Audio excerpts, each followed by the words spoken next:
Төле чийди телефон. Жеп тастаганда коесуң. Бузак 18+ болуп калды. Өчүп калды. Кичинекей балдардын психологиясын бузасыңар. Эртең айылга барып бакалада. Операция жасап. Уят болгон окуялар.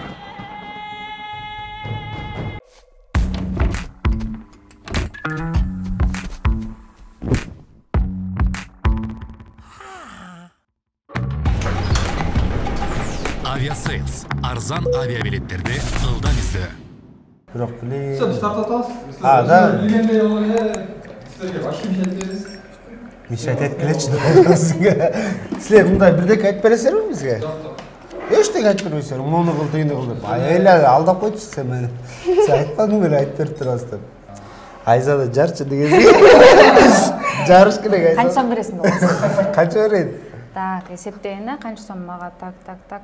Алматинка чүй жакта. Чүйдөн түшүп келатасың да азырчы. Түшүп келатып туруп Алматинкадан түшүп келатасың да Чүйскийден өткөндө эле заправка бар го. Ошол заправканын эле сол тарабында кичинекей кычык жер бар. Ошол жакка кирип кетесиң. Анан киргенде эле мен могу сүрөт жөнөтпөдүм, ололо деп турат. Хорошо? Азыр местоположениеда жиберип көрөйүнчү. Жиберилет, а? Эмне жок болот? Көйнөк. Эле ойлонорчу көйнөк, Көйнөк. Пожалуйста. Анан съемканы баштайлычы. Көйнөк таап алыппы? Ооба. Чындап? Чай силерге суу коеюн Келмем керек жок. Азыркы кыздар ушундай да, мындай улуулар куя турган болуп калган. Кыздар дырдап эле эмес, ушуга деле үйрөтсөм, кел мен до конца коеюн. Жакшы эле үйрөткөндөй болгон, вроде бы. Сууну кыргында жок. Сууну гүлгө койдук деп ойлогом. Гүлгө да коюп койсо азыр, гүлгө да коюп койсо аякта. Жок, столго төгүлүп кетиши мүмкүн да.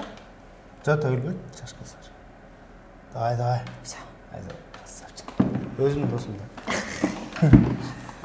Анан сүйлөгүлө, мен бүгүнкү кечени алып баруучусу мен Айзада Жамгырчиева. Чындап эле сен алып баруучу издеп жүрөсүң да, алып баруучу сүйлөйсүң. Уят болгон учуруңардан аза баштабайлы. Сенден кандай уят болгон? Менде ишил кичинекей кезимде көп эле уят болгон болушум керек. Классташтарым жакшы эле билет да койсун. Биз неме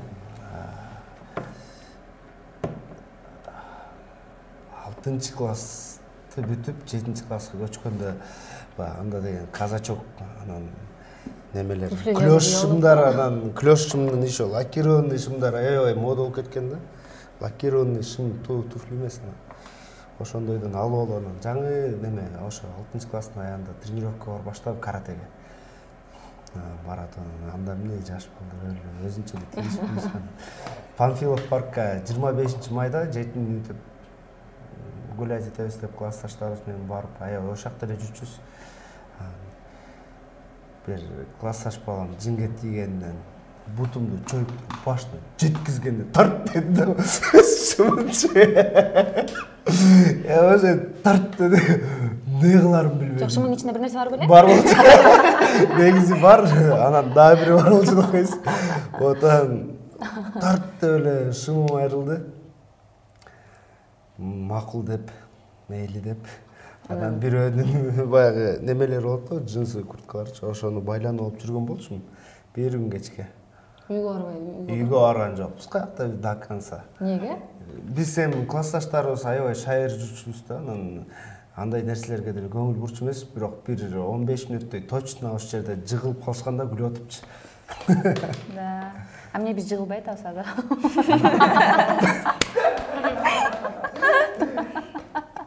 Ошондо биз жыгыш керек болчу, кыздар күлүш керек болчу ушул учурдачы. Күлгөн жоксуздарбы? Жок, күлгөн. Күлдүк деп койдум. Мен өзүм күлүп эле. Силер Эми курсаңар ачык эмеспи? Мен азыр жаңы эле репетициядан келдим. Жибериңиз сизге. Всё можно, конечно. Багачы. Сизге да. Кыздарың диетада эмеспи?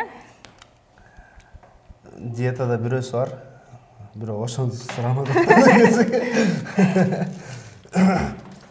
Сендечи? Не история болду эле? Мейли. Сеникине күлөңүчү кана. Өзүнчө эле мага. Менде бала кезде эстей албайм, бирок азыркы учурда жакында эле мындай бул күлө турганда эмес, бирок мындай ыйлай турган, жок, ыйлай турган болгондо, ыйлай турган болгон. Эме бизде Кыргыз эстрадасында Кыргыз Республикасы эмгек сиңирген артисти, Түркмөнстан эмгек сиңирген артисти Нурайым Азыкбаеваны сахнага чакырып жатып, эртең мененки мамлекеттик иш-чара болчу да. Мен уюктан туруп турбай эле, уйкум ачыла элек кезде биринчисинде ошо Нурайым Азыкбаева чыкмак болчу. Анан мен тиги жанымдагы алып баруучу жигитим Кыргыз Республикасынын эмгек сиңирген артисти деп туруп мени карап атпайбы? Тажикстандын эмгек сиңирген артисти Нурайым Азыкбаева деп салып атпаймынбы? Анан мен ошондочу эсимде жок Тажикстан деп айтып таштаганымчы. Анан арт жакка барсам эле, тиги Нурайым эже, мен Тажикстандын эмгек сиңирген артистимин дейт да. Ошентип айттым десем, Тажикстандын эмгек сиңирген артисти деп айтып таштап турмун да. Бирок Түркмөнстандын эмгек сиңирген артисти. Анан ошол учурда мен өзүм мындай аябай мындай жерге кирип кетейин дегендей ситуация болгон да. Алып баруучулардыкы негизи эртең менен тем более сеники түшүнөбүз. Анан эртең түнү менен уктабай сериал көрүп, анан эртең менен иш-чара алып баргам да. Бир иш-чарамда болсо, эме костюм кийип алып барам деп, костюмдун эмесин эле замогун жаппай коюп турмун. Анан? Кандай жана, ачык эле жүрөт. Ачык эле жүрөптүр ал. Анан мен кийим чечкенде билдим кайра. Сенин ситуацияң мекине жаман экен. Ошентип уят болгон, бирок мен костюмда кичине ылдый түшүп турчу да. Анан ичинде кандай түстө экенин билбей калды болуш керек деп ойлойм. Ошондой уялчу учурлар болгон. Анан эме 5 сом берип койсоң. Каякта эле дегенсиң? Кыздардан, сулуулардан сурабайлыбы, кыздарымдан?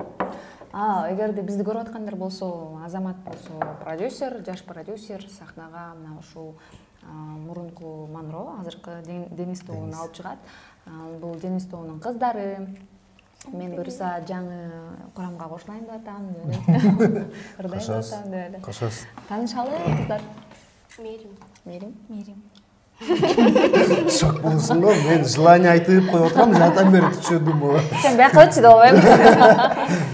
Мерим 1, Мерим 2 экен да. Жок, наоборот, Мерим 1, Мерим 2. Или же Мека, Мерим.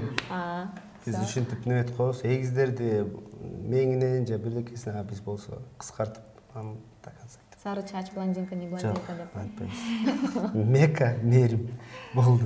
Биринчиси баштайсыңар, чикилдешпейсиңер болду. Биринчиси баштайсың.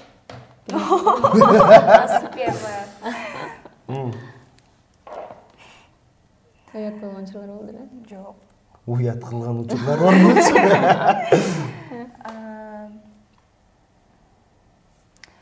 Эстеп көрсөм бир дагы окуя эсиме келген жок, себеби бала кезден бери эле өзүм жүрүп, аябай спокойный кыз болчумун, уятта болгон эмесмин, бирөөнү уятта кылган эмесмин. Ошо. Кол чап койбойбу? Идеалмы дейсиң? Жок, бирок мен билем бир историясын. Мектепте жүргөндө бир бала тийишип коюп, анан колун кайрый калса, башы партага тийип, башы жанып турду. Тик баланыңбы? Анан эртеси күнү келип анан ошол жерден директорго келишип, ызычуу болушуп. Эме Гүлнат Шеной кызы келип калды, киребиз. Кол чалгыла. Просто эмекенде ырчылар баягы тойлорго барып, ырдап келип анан жетишет экен да. Анан биз карапайым келип отуруп беребиз да. Саламатсызбы? Саламатсызбы? Ушундай экен съемка, каалам өзүң менен өзүң отуруп. Нерабочий, жок, ал деген могул тартып. Спектичка коюлат.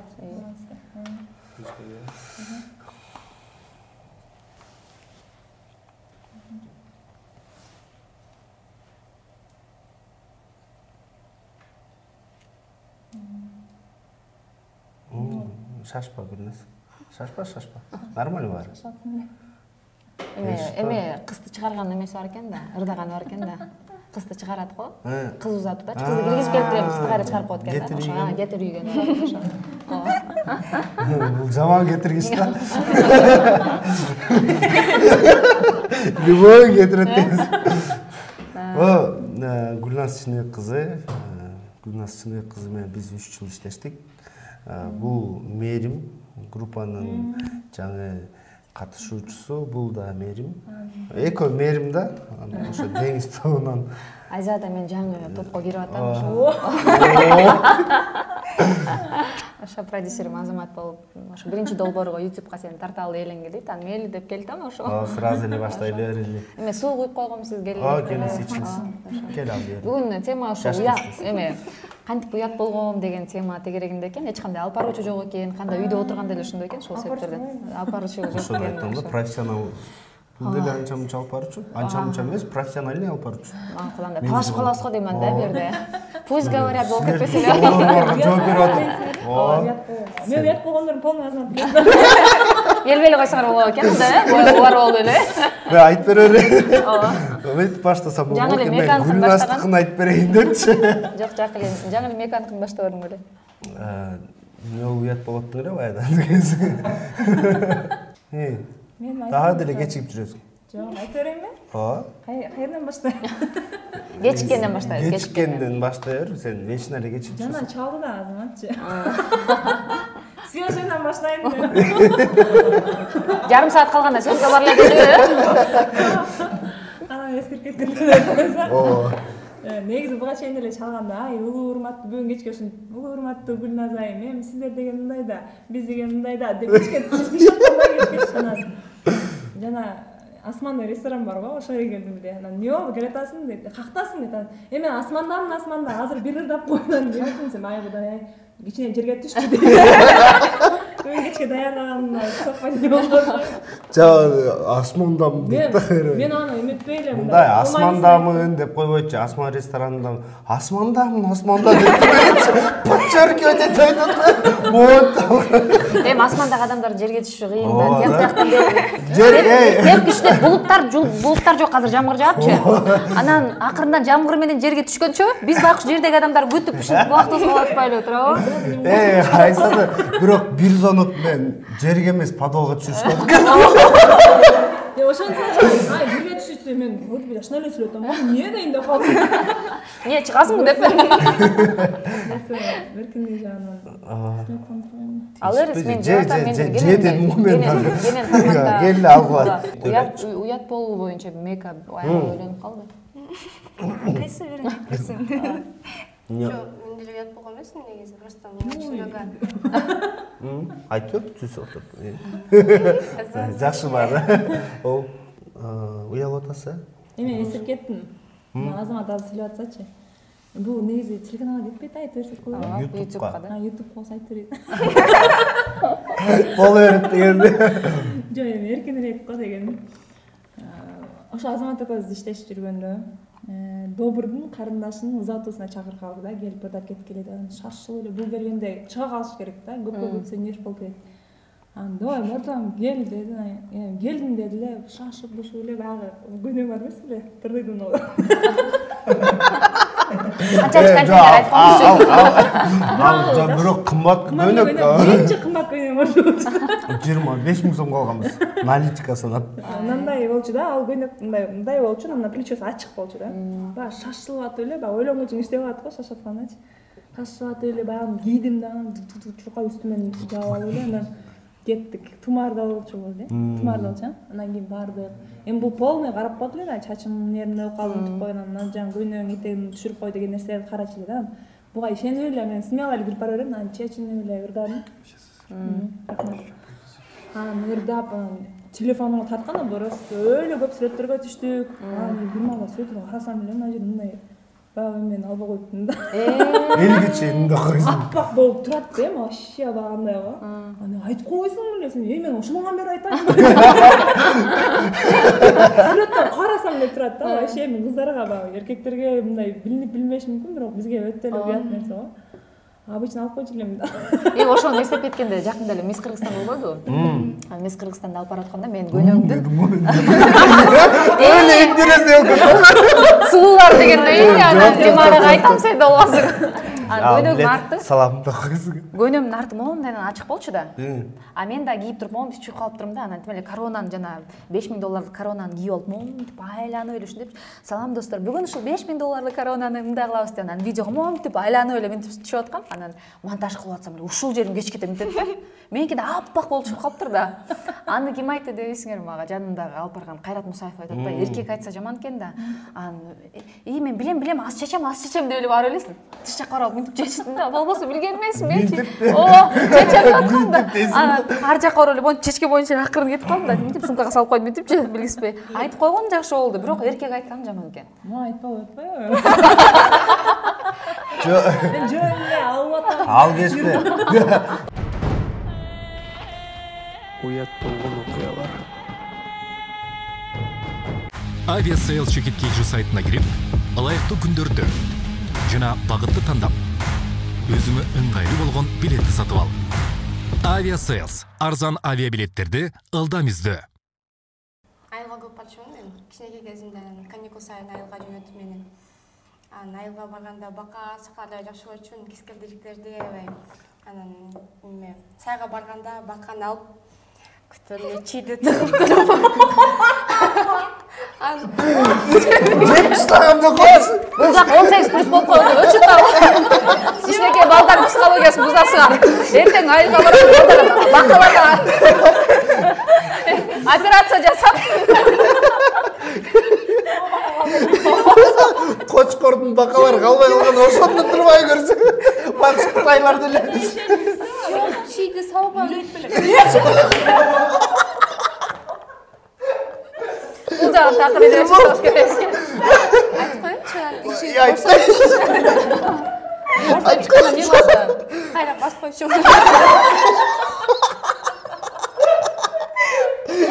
Ошол бакалардын каргышына калбасаңыз эле. Каргышында калып, Кытайлардын курсагына кеттик. Бакуш бакалар элестетип атасың. Мен ушу мындан кийин эме окуя деле таппай калдым. Уже все неинтересно, жаба бергиле.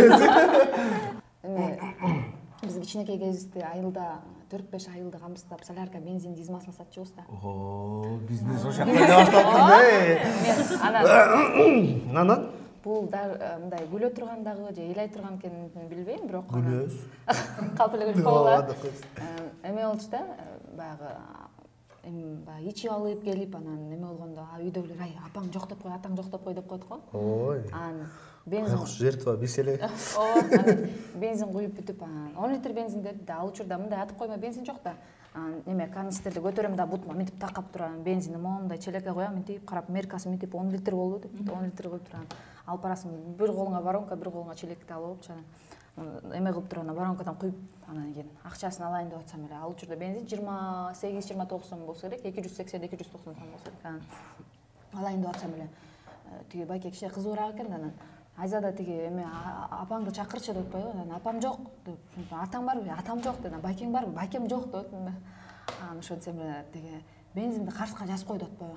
Анан тиги байке мен өлө мындай тилдешип урушуп атам да. Ошентсем аркы жакта апам, ай Айзада, сүт күйүп баратат. Сүт алып кой дейт да. Тиги байке, апаң бардыбы? Азыр апама барам дедим да. Анан кийин барып жаздырдык карызга. Анан мен апама айтып атпаймынбы, апа мен сизди биякта жок деп элге соода кылып атсам сиз мен бар эме кылып атпайсызбы? Өлүм орайын аны каяктан көрүп турум мен. Апам видео бекинип алган учурлар болчу. Анан кээде ушундай болчу, мисалы жаңы алып баруучулукка, чыгармачылыкка аралашып келатканда ушу элдер, мисалы айылдагылар эмедечи да мындай. Сен жана бензин саткан кызсың го деп менде. Азыр деле ошентип комментарий жасадым. Жана бензин саткан солярка саткан кызсың канча сом деп сурай беришет да, ушинтипчи. Всю жизнь калып турду.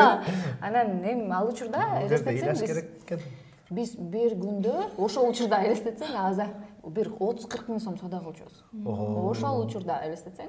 Ошондо эле бай турбайсыңбы? Ооба, эми ал байлык ата-энемдики да меники дейсиңби? Альфонстардын баары жазбасын аты.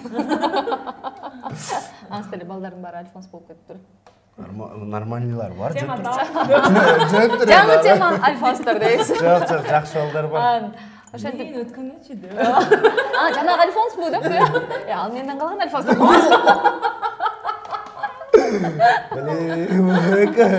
Чотто жетет экенсиң. Ошентип азыр деле комментарий жаза берет. Альфонстор бензин саткан кызсыңбы депчи. Апаң айтып койду депчи. Апам мен атамдан сурай беришет экен. Жанагы бензин саткан кызың ушул депчи. Кээ бирлер ойлойт окшойт да, бул эми мындай бензин сатат деп айтса мындай уяткарып, уят жумуш болуш керек депчи. Мен наоборот мындай бензин сатып сатканыма сыймыктанам да. Анткени мен ошол учурда эртең менен мектепке чейин мисалы эртең менен окусам, эртең менен түштө келет элем, эч жакка басма жок. Түз барат элем, анткени байкем ушундай мындай түз бара турган адам болчу да, ал мындай мындай кетип баратсаң башка коңкут бир коет, же болбосо сөзү менен акын айтып койчу. Үйдөн атам менен апамдан да көп коркпойм, ушу байкемден коркчумун. Азыр деле комментарийден жазып калат да, бензин саткан кызсыңбы, сигарка саткан кызсыңбы депчи. Уялбай жооп бере берем, эми бул уят эмес да. Мен да эле. Ооба, мен бензин саткам, мен сигарка саткам. Канча кирген эле деп. Бишкектен жүрүп оптом басында. Бактап кеткен деп эле. Биз дагы айылга көп барчубуз да. Мен 3-чү классыман баштап жибере башташты да. Анан жиберип, биринчи жылы атайлап, айылда дагы мандер менен иштешет экен да. Алып барышты, ойнотту да, 3-чү классындачы. Өлө ойнодум. Тимелейден дөңгөлөктө ойнойсуң, сууга түшөсүң, каналга лай сууга. Ошентип биринчи жылы ошо 3-чү класста бардым. Өлө жыргадым. Эмки жылда барам деп атам да, келип алыпчы. Кап-кара болуп келдим, меттерим бар, кап-кара кесилген. Ангейсин класстагылар негр дешти да меничи. Ошойдон африканец болуп калгам да. Алар кличка болуп коюшкан. Анан африканец деп. Азаньо. Андан кийин эле кийинки жылда өлө тырышам деп бардым. Тырышып бардым. Барсам эле мынаса башталды го, корого киргизди дагы. Казмай. Стаж менен. Мен кыкты мен кармалып мынтип эме кылганды билем. Биздики андай деп туруп. Биздики андай эмес. Биз кородо койдун немесин өзү эле төбөлөнүп калат да. Анан айылга жазында, тоого жазында кетиришет. Анан бир ай баягы борсоп өзүнө келип калат, анан ошондо каздырат да. Биз казабыз, анан тизебиз мынтип чөмөлөпчү. Ошентип койчубуз, анан ошондо киргизди. Биринчи эле кастым, блин, берет го мыякачы. Жыттаган бойдум газы коюп. Луи Виттон деп коесуңбу? Жыттанат го. Мурдума тигип алсамбы? Каза салсамбы? Анан ошентип анан чөпкө жиберди июньдун аягында биринчи чабакка. Анан ал жыл деле көп деле жумуш кылдырган жок, бирок зато кылдым да. Анан 5-чи классымда дагы келдим өзүмдүн желанием мененчи. Анан келип туруп анан чоң атамдын саралаты бар болчу. Өлө жакчы да. Ошо 3-чү, 4-чү, 5-чи классымда келгенде ошо 3 жыл ошо үйдө отурду да. Анан бирок эң үркүй турган аттардын бири болчу. Чоң атамдын байкеси бар. Чоң атамдын аты Казак, анын байкеси Шаршемек. Анан жайдак минип алат деп коет го. Мен болсо өлө герой болгомдо уже атка минген, үйрөнүп, анан тискини жок, чылбыры жок баягы. Ооздугу жок. Берки чылбыр менен эле минип алып, каналга неметейин деп, субарайын деп кетип бараткам. Кетип баратсам ошо атама жолугуп калдык. Атам экөөбүз кетип баратып, анан ал бияка бурулуп кетти. Поля караптыр, сугатты карап коеюн деп. Мен мындай эле бир 5 метр басканда эле трансформатор дадаң деп эле жарылды да. Прям ушундай катуу үн болду да. Ат мөңкүй баштады, мен өлө карманам. Чачтарын жулуп атасың. Жок, мындай ишелеп өзүм бирдеке кылып контролдоп атам да, монтип атам, анан бир малдан жан башыма силккенде кандай түштүм билбейм, ишелеп бутка түштүм да, анан айылдан, шаардан келгенсиң да. Анан шаар чоң, анан баягы бирдеке жоголуп кетсе өлдүң да. Бир күчүгүң деле жоголуп кетсе табылбайт го. Анан мен деле ошо айылды деле ошондой ойлоп турдум да. Анан кечке монтырышып кармай берип турдум. Колдорум мындайынан оролгон да тиги немегечи. тыырышып мояктарыма өтө баштады, уже тыырышып атам бир малдайын. Ат өзүнө келди. Өзүнө келгенде чылбырды коюп деп ыйлап баштады. Ыйлап атам. Не оюмда неме да, бул ат деген жоголуп кетсе мен атама каяктан төлөп берем деген ойда. Анан ар жакта балдар чуркап келип атышпай, эмне болуп кетти депчи ыйлаганымды көрүп атышат, алар дөңгөлөгөнүп жүрүшкөн да. Мен вообще болбой калдым да. Анан ошо аттын баары жокму? анда кайрат этмек да болчу. Шүмшүк ат болчу. Балдар чуркап келип, кой беришти айтып белең, эмне аны кармалгын кечке деп атпай көрүп туруштур да. Качып кетсин анан мен деген атама кайсакчан өрөм десем, бул айылдан таап алабыз, мында могу жеринде көрдүңбү? N24 деген надпись турат, бул биздин айылдын номери эч жерден эмет. Баягында болсо К деген казак деген неме штамп коюлуптур да. Көрсөчү. Биягында N24, биягында К деп. Ушуну сен шаардык жигит болуп каласың да? Жок, мен немеде өсүп калганым Бишкекте өскөм да. Бирок жыл сайын айлыга барып, ошо айткандай эле чөп жыйнап, тегинтип. Бакаларды үйлөчүң беле? Жок, биз кескелдириктердин артынан кууп алып, кес куйругун кес мот ийчүбүз да.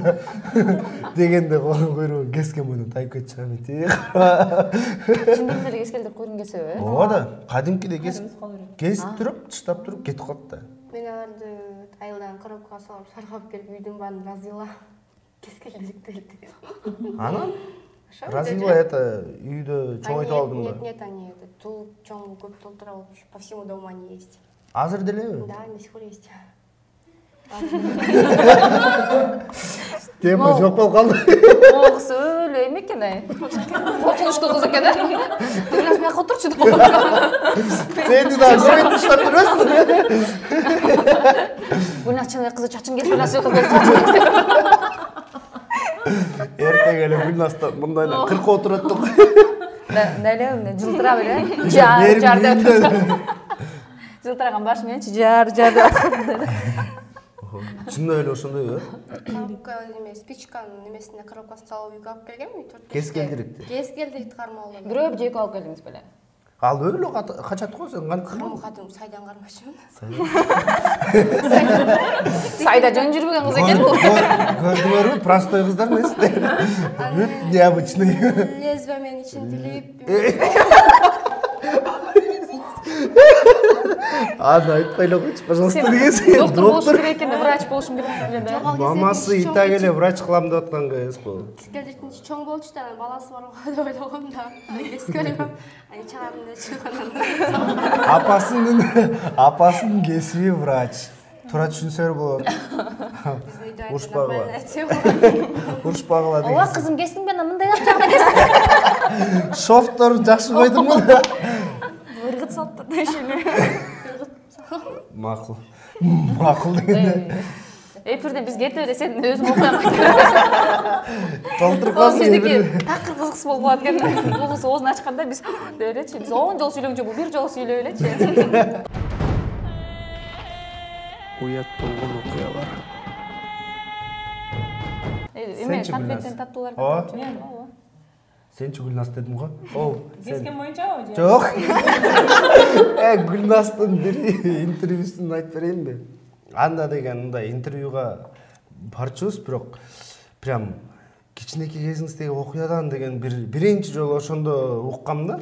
Тоже ушинтип келип, анан бирок мен за кадром постоянно за кадром отурчук да, анан отурчубуз, сени кечирип коесуң. Анан Гүлназ кирип эле, анан мурун эфирлерде отурганда мындай күлчү деле эмес, көп делечи. Мындай сдержанныйраак болчу да, күлчү, бирок мынчалык эмес да, ал эфирди жарды да. Неме тияктын ичичи баягы эмне деп койчу эле? Студиянын ичи. Кичинекей кезиңизде эмне кылып шоктончу элеңиз десе, бул барып алып мен ырчы болом деп, анан уйларымды тизип алып. Уйлар бар экен да. Уйларды тизип алып туруп, анан ошол жерге пресс чөппү, эмнеге ошону сцена кылчу экен дагы.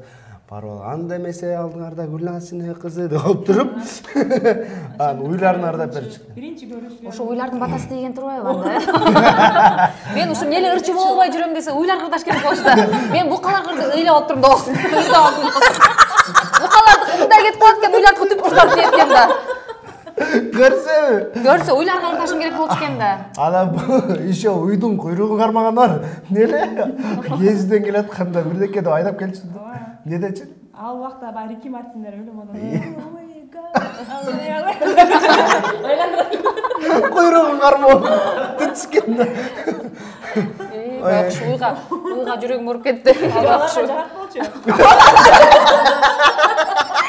Сезимдерим билет. Уй, ола айлант. Еще му деп койчу. Але.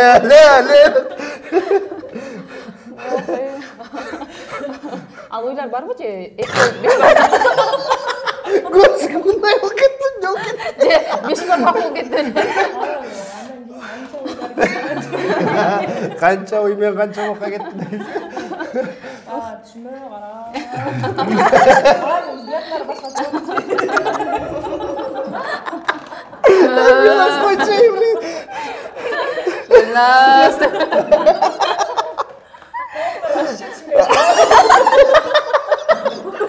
Короздак келе коюн. Докторумдар бир жагынан карап.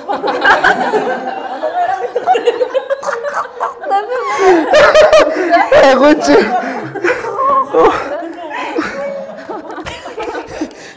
Салфетка барбы?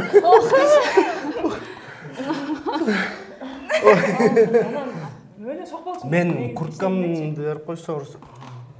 Мен бара берейин же. Бир жолу эме болгон, айтып берген. Азыр эле. Охо, салфетка. Берерчи ошону. Уят кылып жүрбөгүлө кайра. Азамат деген туалеттин боян салфетка кеткен. Эфир жарата алсак. Айла жарата алсак. 150 миң просмотр азыр. Отвечай, да. Чарайым беле. Чытайлы да. Ой. Мен өлө шок болчумун. Эми кичинекейимде биз 6 бир тууганбыз да, 5 кыз бир. Эме дейт эле, Гүлназ же ырдап туруш керек, же ыйлап туруш керек, же күлүп туруш керек деп ушинтип таңшалып коюшат эле чоңдор. Бир күлсөм до конца токтобойт элем, ыйласам да. В общем, анан эжемдерди күлдүрөт болчу, мага нерсе деп. Эми аны өздөрү билишет. Мен ыр чыгардым, бий чыгардым деп.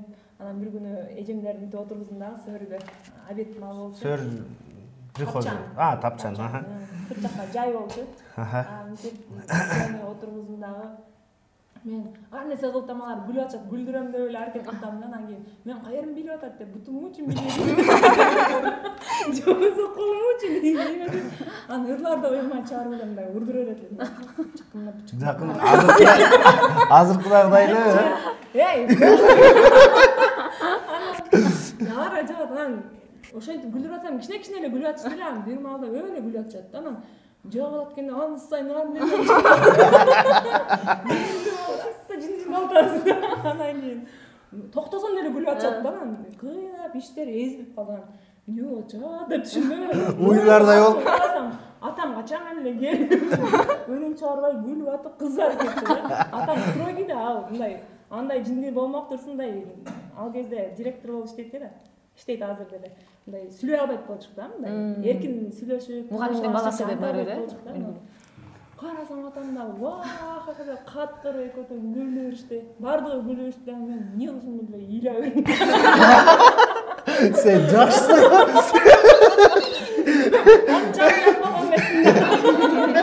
Атама жүзүм ачылып ошо. Негизи кыз кишилер менен иштеп жүрүп, охо, силердин сырларыңарды берип окмуш. Мен тим эле опыт. Негизи кыз кишилер менен иштеген жеңилби же мындай мырзалар менен иштеген жеңилби? Неме да? Кандай айтсам? Үчөө тең муутуп карайт да. Жок. Мен мындай болуп калыптыр. Мен маңдайым ошо кыздар менен иштеш дегенди жазган окшойт да, кудайчы. Анан эркектер менен иштешип көрдүм, бирок эркектердин көбүнчөсү жалкоо болот экен. Уйкучу, жалкоо. Кыздар болсо исполнительный, булар деген немеси бар. Ого, бирөө бар уйкучу. Страшно уктайт да. Аны айтпай турайын атын. Өзү. Анан бирок жумушка келгенде мондай кылабыз, пландаганда точно ошондой пландап кылабыз да. Прям эртең мону кылышыбыз керек, саат 6:30 мондай кылып турабыз, же болбосо өткөндө бир эфирге бардык, таң атпай саат 5-ке. Ошо 5-ке барып калыш керек болчу, саат 3-тө туруп алып, даярданып дегентип. Ушул жагынан пунктуальный, исполнительный, колдон келишинче биз да бери жактан иштейбиз. Анан кыздар менен мен Жөн негизи өзү кыргыздардын табиятында ушундай го, эркектер алдабай. Жөн алдабай. Ошондой кыз киши эркек кишини башкарыш кыйын го, ошодон да. Ошо мүмкүн, эми билбейм кандай. Бирок менин оюмча эркектер менен иштеше албайм. Мен бир 4-5 менен иштештим да. Нет, эмес деп кызы. Ошо 4-5 менен иштештим. 4-5 тең аябай жалкоо болуп, бир экөөсү нормально болчу. 2-3-өсү аябай жалкоо болду да. Алар менен иштеше албадым. Гүлназ менен иштешип, действительно кумурскадай жакшы иштейт. Болгон эле бир уктаганы, бир жолу эфирге кечигип атабыз, трубка албайт да. Экинчи телефон өчүк. Мен келип алгам, таң атпай шалпактап. Комнатасына кире албайт белең? Жок, комната эрунда. Барсам 15 мүнөт чалдым. Эми мейли душта болуш керек дедим да. Даярданып атат деп жакшы ойдочу. Анан чыкпай койду. Квартирага барып алып даңгылдатып атам. Чыкты. 15 мүнөттөн кийин анда дагычы. Эшикти ачып. Не дейт го? Уйкусунан не? Вообще. Коркуп кетсиңди, а? Тезирээк бойдо калчу деп. Халат менен чыгып алган. Кен жокпу? Не деген жок. Жок, кен жок. Жарашпайт да. Чачтым ондан. Жок, чач буякта бирөөсү буягында. Не дейт? Нас эфирге кечип атабыз деп. Я, канча болду? Дөт камойду, дөт баратат да баарын чолтуп алган. Ошойдон ишилип шымын кийди де. Шымы жок беле? Пижама жан болчу деп атпаймынбы? Кийди. Анда жакшы экен, анда жакшы. Анан ошойдон анан эме дагы жакшы НТС беле ишил бир алысыраак болчу. Жолду карата боенуп баратат. Мен боенуп бир малда жиним келип тормузду бастым беле момдай. Ошо термектейт эле. Кетип баратса эле ишилип бир ошондой болгон. Атак калгандарында ошо чоң сабактардын бири болгон да. Анан бир жолу неме болуп тамак ичебиз деп жанталашып барып самолетко кечиккенбизчи. Акча жок анда. Экөөбүздө тең акча жок. Азыр акча бар, Жакшы. Ал убакта действительно акча жок болду. Тамакка жок. Прямой смыслда эле акча төнүп калат эле, сезон эмес малдардан. Жок, бул Сезон болуп аз жакшы эле. Бөлтүрүп койгон эле, мынаны клипке иштетесиң, мынаны жакшы иштетесиң деп. Неге дей берет да, неге дей берет. Анан зато өзү келип тамак берип турат эле. Ох. Жок, мындай да. Биз сентябрда иштеше баштадык. 2017. Анан ошо 2017-нин сентябрында иштешип, анан ошол убакта бир айдын тегерегинде бул Гүлназ элдин алдында аябай жаман кыз болот. Анан октябрдын канчасы билбейм, бир эми баягы плагиат, анан тигил бул депчи. Анан негизи эми уруксат менен бүт бары неме болчу да. Анан биякта бир передача барып, Салам Кыргызстан деген передача барып, анан ошондон кийин аябай жакшы отзывдар кетип, анан биягы дагы жакшы болуп, тиягы дагы жакшы болуп, баягы Казакстанда дагы интервьюга чакырып, ошол жактагы интервьюларды берип, что мы неме полноценно можем петь эту песню дегенчи, орусча айтып кечирип койгой. Анан ошол уруксаттардын баарын документтерди көрсөтүп, мынтип ошондон кийин анан жакшы болуп, Кудайга шүгүр болуп, жакшы иштешип. Канча акча төлөдүңөр? Өзү изначально эле сатып алганмы аларды? Изначально сатып алган. Просто эме жаздырбай койгон. Бирок сатып алгансың. Сатылып алынган башынан эле. Уруксат бар да. Анан просто бизде биякта анча-мынча бир аз көрө албастар болуп кетти, ким билет эми. Анан кийин ошол учурда иштедик 3 ай, 4 ай. Анан 3 ай, 4 ай иштеп, анан ошол акчаны, чогулткан акчаны айттым, мага тийбе. Бул сенин деген, бул сентябрга чейинки акчаң. Анткени деген буга тамак жейсиң, буну жейсиң, тигини жейсиң, буну алышың керек, тигини алышың керек, клип тартышыбыз керек, кийинки сезонго да даярданабыз, эл алдына да иштешибиз керек депчи. Анан сүйлөшөбүз. Туура эмес болуп атат окшойт ошо. Жок. Ачыктарын айтып беретем да. Анан ошентип, анан жакшы эле бөлүштүрүп койгом. Анан бул дагы ошентип койдум деп кеткен да. Анан бир декабрдын 20-лары эле же 15-тери эле бир иштешип атканда бир аз кагышып кетет да. Анан жана премияны алып барчу болот. Анан кагыша кетебиз экөөбүзчү. Прям кагыша кетсек деген бир жумадай. Бир жумадай иштешпей эмес, эми сүйлөшпөй калып, даже чалышпай калабыз. Бир жумадай. 2-3 күндө. 2-3 күн беле ишилип. Ошол 2-3 күндүн ичинде барып шубалы коюптур десек. Мага да бар деп. Подружкасы бар да. Ошол акчанын жарым акчасына барып туруп шубалы болуптур. Ал шубасы жаксачы мага. Жиеним келет деп кой, андан кийинчи. Анан жиеним келип, мейли алып турсуң эми. Кое турсаң болбойт беле, муну кылмакпыз да, тини кылмакпыз да. Эми эмкиге чейин мындай болуп калсаң, эмне кыласың десе, буйрат да. Отурат, ладно дедик да, анан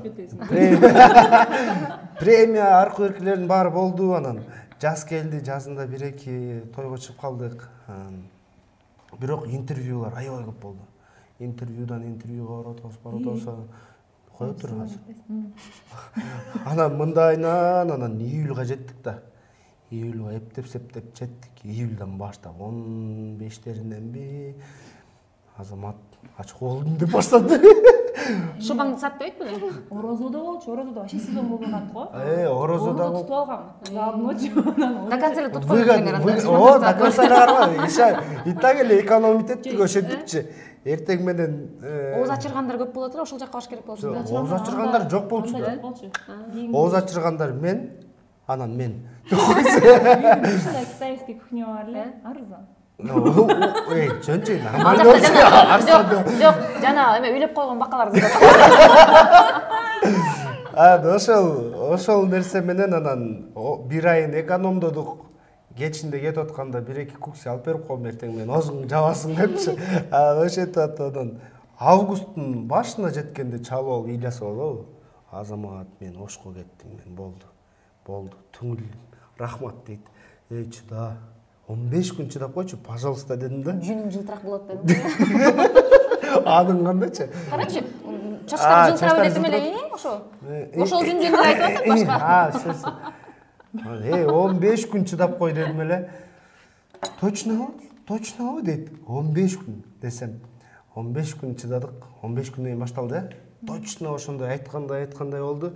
Ошко кетем деди да, уже болду. Кийимдерим чогултуп Ошко кетем. Мен ошол жакта жашайм дедим.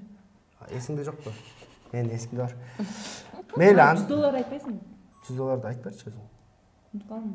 Жоготуп алганбы? Короче, баягы. Жаман болдум да ошондо. Ситуация жаман го. Көздөбүз да өзүчү. Көзө мындай болду, короче, тойго. $100 барганбыз. $100 алдык беле? $100 андан башка, андан өйдө алчу эмеспиз. Ошо короче, бир эле той бар болчу, ошо $100 болчу да. Анан кийин бардык, бунун машинасы менен барып, тойдан чыгып, бул полный расчеткалар, музыкалар коюп, анан кийин үйгө келгенден кийин берет да. Үйгө келгенден кийин бердим, анан сразу түшүп кетпей да, бир нерсе эртеңки план түзүп, сүйлөшүп ушинтип элек. Анан кичине ошентип сүйлөшүп отурган. Той мен кирдим да, кирейин атканда жоктойсуң го. Көйнөкчөн болчумун. Баягы акча жок да, телефон эле бар колумда. Анан бул болсо бердим дейт да, бирок алганын билем. Анан бирок жок, машинадан аша түшө элекмин да. Анан өлө издеп атабыз, жок да, телефон аркылуу. Бергем да зато. Бардачокторду карадык, анан жерге түшүп калды деп карадык, жерге түшүп калды, көйнөгүн кактым, бирден кабатын ачтым. Баягындай көйнөк эле да мындай болгончу. Андай ситуация вообще болгон эмес. Колумда эле турган акча жок болуп кетти да. Не ол кана дейм, буга бул мен сага бердим азыр дейт. Машинадан түшө элекпиз, экөөбүз тең эч жакка бара элекпиз да. Анан нерсе өлө издедик Өлө издедик, прям мен уже мояктанчы баягы неме тер кетет го, суук тер. Ошондой кете баштады да. Атам да буга как будто мен айта албайт. Как будто мен алып туруп, анан мен жок деп аткам. Бул болсо ичинен неудобно атат, что машинамда алып калды же бир нерсе деп ойлой атабы экен деп. Экөөбүз бири-бирибизге неудобно айта албайсың го, эми ачыкчы. Бирок мен айттым, не болсо дагы бул акчаны болсо кийинде эле таба алабыз деп эле. Өлө жасап. Анан бул жок, башында жаңы бартер деген темалар да жок болчу да. Биз деген ар бир макияжга, ар бир прическага акча төлөчүбүз. Ар бир макияж менен прическаңа 3000 сом кетсе, ар жагында анда доллар курсу 70 болчу. 4000 сом. 4000 сом калчу.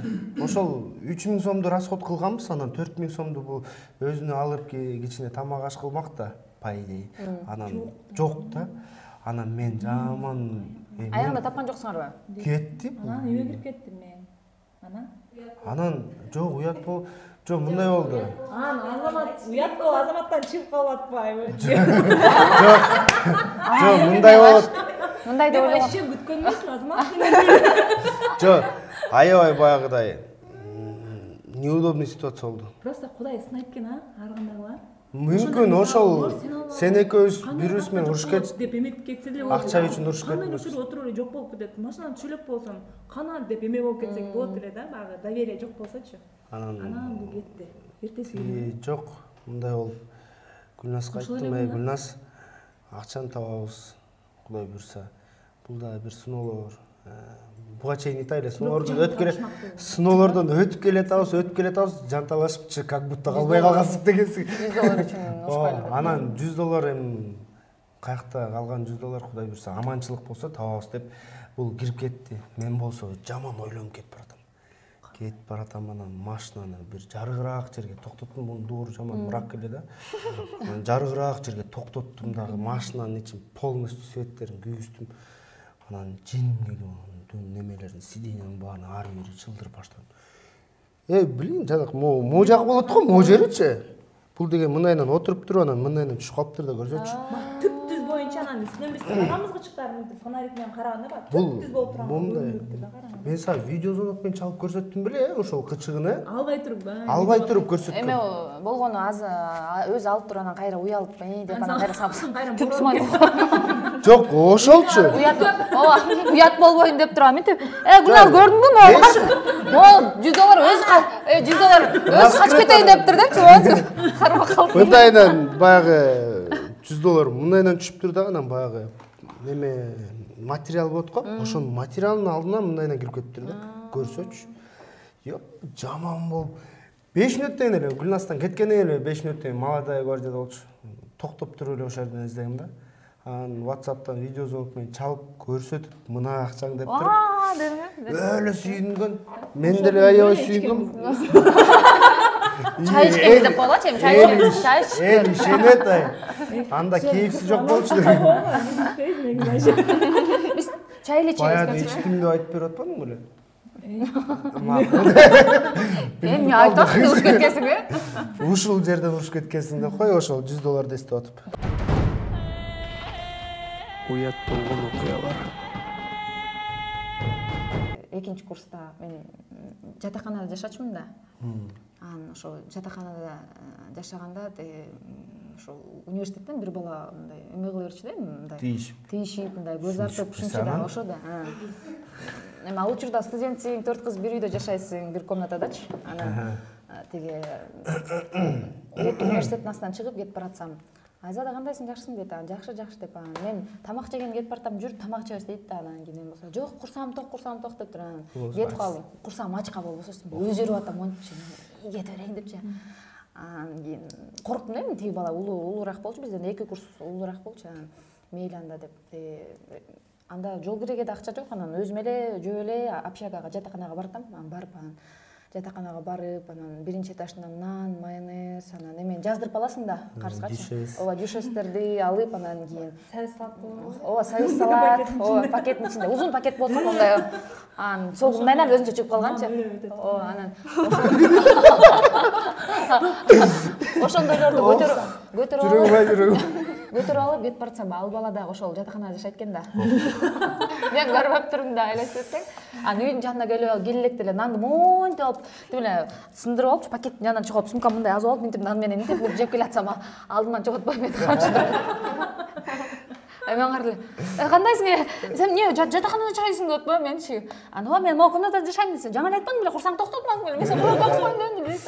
Уялган боюнча эшикти жаап койгончо кирип кеткем да, анан кийин уялып ошол үйдөн продукт келгенде эме рожки бышырып бергем. Ошонун эсимде. Аябай уялгам да, мындай ага ошол учурда мындай жигит менен сүйлөшкөндө эле мындай эме болчу да. Кажети жок. Коркосуң дейм, коркутчумун мен шаардан, мисалы, бир жигит менен сүйлөшүп апам. Кандай кажети жок? Кажетим бар болчубуз. Мен тура эмес сүйлөп просто. Кечирип койгончу. Ошол жигиттердин арасынан эме кылбаш керек экен да, калп айтпаш керек экен. Жатаканада жашаганда. Барбы? Калп айтпагыла. Курсаңар ачып атса кыздар, эме барып тамак жей бергиле, уялбай эле. Бирок возрастым уялбай эле атмын. Ооба. Өзүм жейм деп, Гүлназ, тамак дегенде Гүлназ вообще отказ жок да. Кетет да, чаптырган бойдон. Любой тамак жейм. жана уйдун буйругун кармагандай эле, оле. Але деп. Уят болгон кандай уят болгон. Жаңы эле уят болдуңбу сен нормально? Өткөн эсебиме. Менде толтурат. Антеннага чыгып, барбиду деп турат. Жүйөрүн алып келип жүрөм. Тойдо сен бар элең, сен жок элең, экөөбүз шешип аткан болчу. Сен бар элең, бирок жок элең деп койсоң. Ты жив, но не живой деген. Багында эме кайданы ырдаганда башында бассейнде мынтип басып келем го. Айыл менен калай деп мынтипчи. Эй, айтчы. Өзүм тойлордо деле ошол образды элестетип алып өзүмчө ошентип ырдайм да. Баштагандачы, антип баштайсың обычночы. Ошон ошто бир тойдо жар ырдап, анан бир көйнөгүмү алмаштырат элем ал кезде.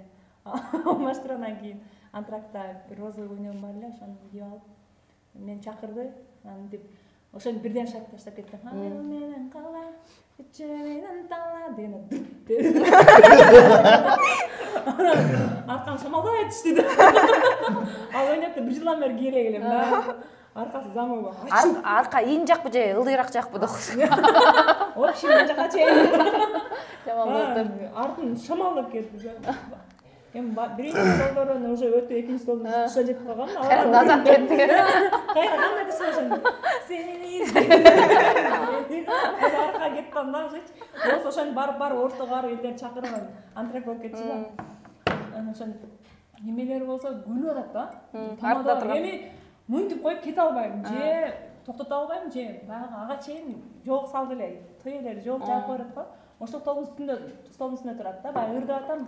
Онан эмет койгула деп үстүмө жаап койгула деп атам. Түшүнбөйт. Жана түшүнбөй эле кат кыратса жүрөм. Аркам полный ачып калды да. Эй, мына! Эми ырбытчаң ошондо айласы жок ырдайт да окшойт. Ошентсем эле түшүнүшпөйт. Анан тамаданын жардамчысы түшүнүп калып окшойт. Кайра алып келди. Жолуп алып келди, үстүмө жаап койду. Кайра башы. Мушуктай болуп Жолчан ырдаган кийин ошондой уят болгон учурлар өткөндө да. Жаман да арыздаган үчүн иштеген.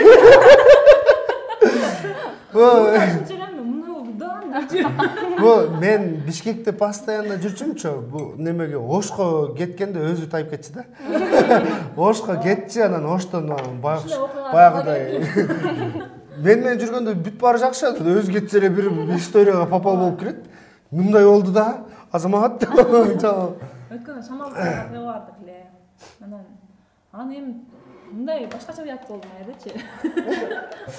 Тамада бала. Необычный болот. Жолсак кандай жакшыны өлө багында кылып чакырды. Эми кая өтүп сайтам эле жолсак кандай жакшы болду. Билесе анан кийин кыйраткандай болуп чыктым.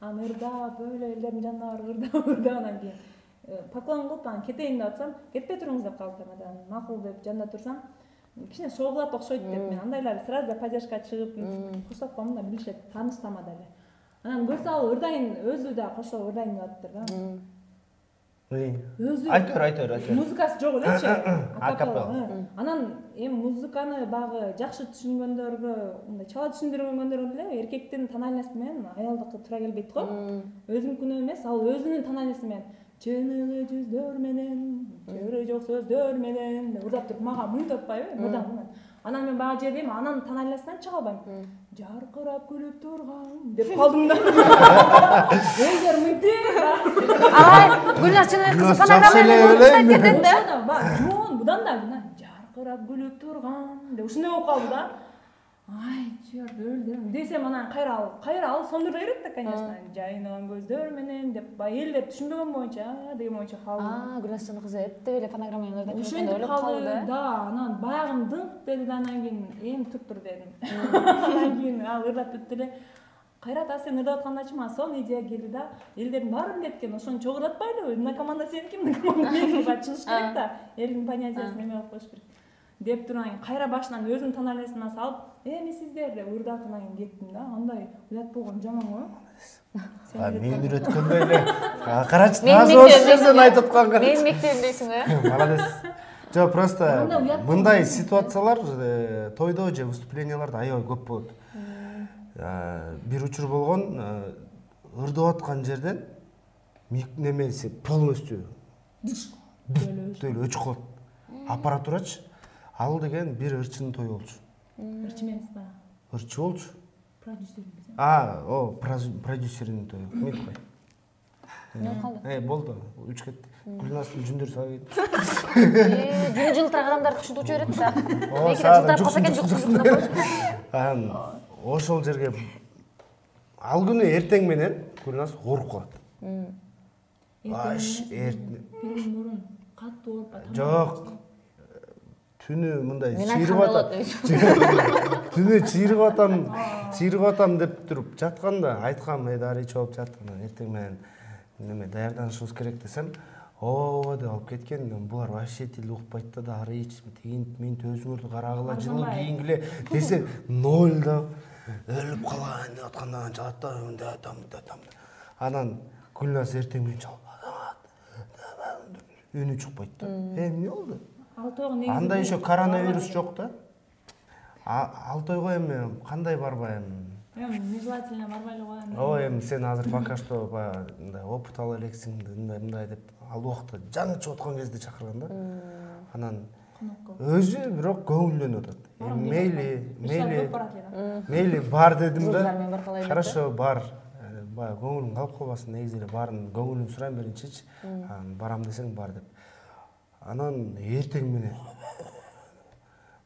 тыткан бойдон келдим өлү алыс жашайм да бунун үйүнөнчү 40 мүнөттө келдим келип туруп анан алдым да тети Ленинскийде бир апам бар доктурда жок доктурда келип туруп эле капельницаны сайды айттым азыр жарым сааттан тердей баштайсың дедим да үйгө кир 2 саат укта кирип эле укта дедим журкандан экини жагын бир маалда Азамат кандай мен нормально деп чалкалыптыр мен болсо тиги сыртта күтүп отурдум да эми бир жакка кетсең деле бессмысленно анан бул турары менен короче салон кетиш керек болчубуз тыткан бойдон барып салонго өттүк саат уже 4:30-5 болуп баратат чачын жазалан элек анан ошентип саат 7:30 даяр болдук 7:30 даяр болуп анан локондорду кылып алганбыз да анан бардык Афра кудри болчу аттарын деле жаттап бүтүп алдым баш айланып калды африканецтер өздөрү билбей калышат афра кудрини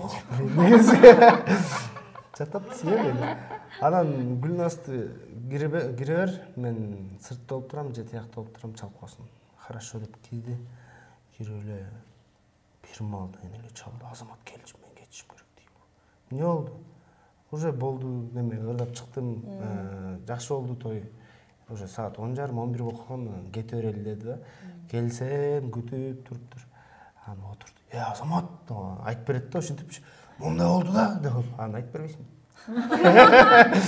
буга чейинкиси киришүү болчу эми мен айтып бердим ошо ырдап кайда болуп аткан кез эле анан кийин ырымы бердим нормально, анан кийин макул ошону ырдап коюңуз деди эле. Антрагачасын деди, дагы эле баягы шаг ошентип баштадым. Айыл менен кала, көчө менен тала десем деп общий музыкасыз полный өчүп калды. Андай моментке даярмын мындай. Анан нары не кылып кетиш керек, кайра музыканы башынан койдуруш керекпи, же эмне кылып кетиш керек билбей элем да кийин. Элдердин вниманиясы полный болуп калат го, эми ырчылар. Умный колду. Полный. Взглядтарчы. Мияктан деп аткан нерселер да токтоп калды да.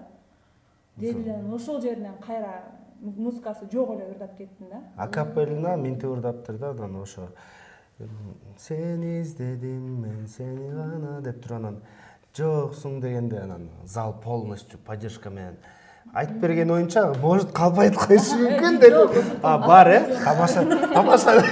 Калпычы окшойт да. Ошентип зал полностью поддержка кылып ырдап кеттир. Анан наоборот эме болуп кетти. Жакшы болуп кеттир да, анан чыгып алып айтып берип. Просто эрте буга чейинки айтып аткан нерселердин баары кайра өзү айтып берет.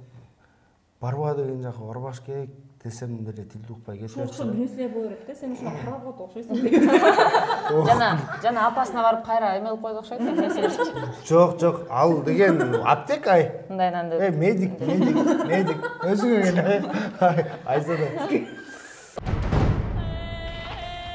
Уят болгон окуялар. Достор, биз эстешибизче ушундай окуяларды айтып бердик. Эми сиздерде да ошого окшогон уят болгон окуялар болсо, астына жазыңыздар, биз дагы бир хакыктабыз. Сиздер хакыктаңар бир. Тутуп алалы дейби? Молодец. Туттурушуң жакшы да сен. Туттуңбу же туттуңбу эмеспи дейт да. Жар-жарды ошентип эле. Никеде. Жар туттуңбу жүрдүм жар депчи. Сейфиле чогуп тартып коеюн, Все? Мейли. Гүлназ, Айзада. Да, я скажу тогда. Айзада общена. Могу камерага же могу мага. Чындыгында мындай алпаручусу жок, мындай башкача болот экен. Ошондой эле жакшы формат экен. Ооба. Жакында ошо алпаручулардын кесиби жоюлуп кетеби деп коркуп атам. Жар айтып жүрсөмбү депчи. Уят болгондо деген эми уят болбойлу, көп уят болбойлу, бирок уят болуунун артында чоң тажрыйба жатат болуш керек. Ооба, тажрыйба жатат ошол. Ошол себептерден уят болсоңуздар дагы уялбай эле кайра эле сахнага чыгып жумушуңуздарды жасай бергиле. Бетон дейт го, мындай бетон кылып. Задний жок. Ооба, ошо. Сиздерге чоң рахмат. Бизге дос болуңуздар, бизге катталыңыздар, жакшы комментарийлерди күтөбүз. Анан хейтерлерге болсо эмне дейсиң? Айдап бош керек, Бар болгон кезиге. Пока. Баргар. Мекада сүйлөп. Эки меканы сүйлөтүп коелу, Эмнеге? Негизи бүгүн бияка келатканда Азаматбекеден сураганбыз, дагы кимдер келет деп. Анан Гүлназ Чыныбек кызы менен Айзада Жоңгурчиева дегенде сразу эле ойлондук. Ал экөө келсе бизге сөз деле тийбейт экен. Уят болдук да. Калп болсо да барып күлүп отуруп анан кетип калып. Беттериңерди көрсөтпөйм. Бирок аябай көңүлдү көтөрдүңүздөр. Чоң рахмат сиздерге. Чакыртууга. Кызматтабыз. Биз келебиз эмкиде дагы. 0554 0702 деп баштабыз. Сен канчада? Келиң, сен бакалардан кечирим сурап коелу. Бакаларды үйлөгүлө да. Кичинекей болчу да. Тамашаласам айтыр. Сүйлөбөлө коебуз. Макул. Бакаларды эмкиде айтасың.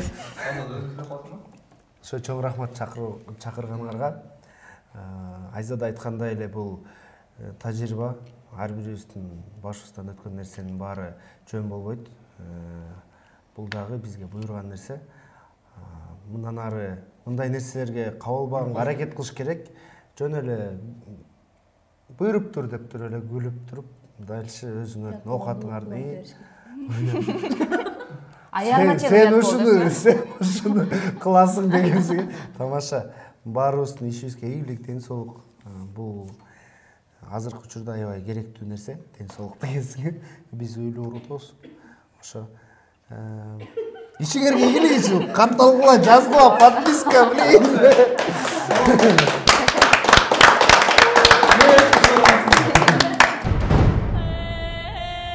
уят болгон окуялар.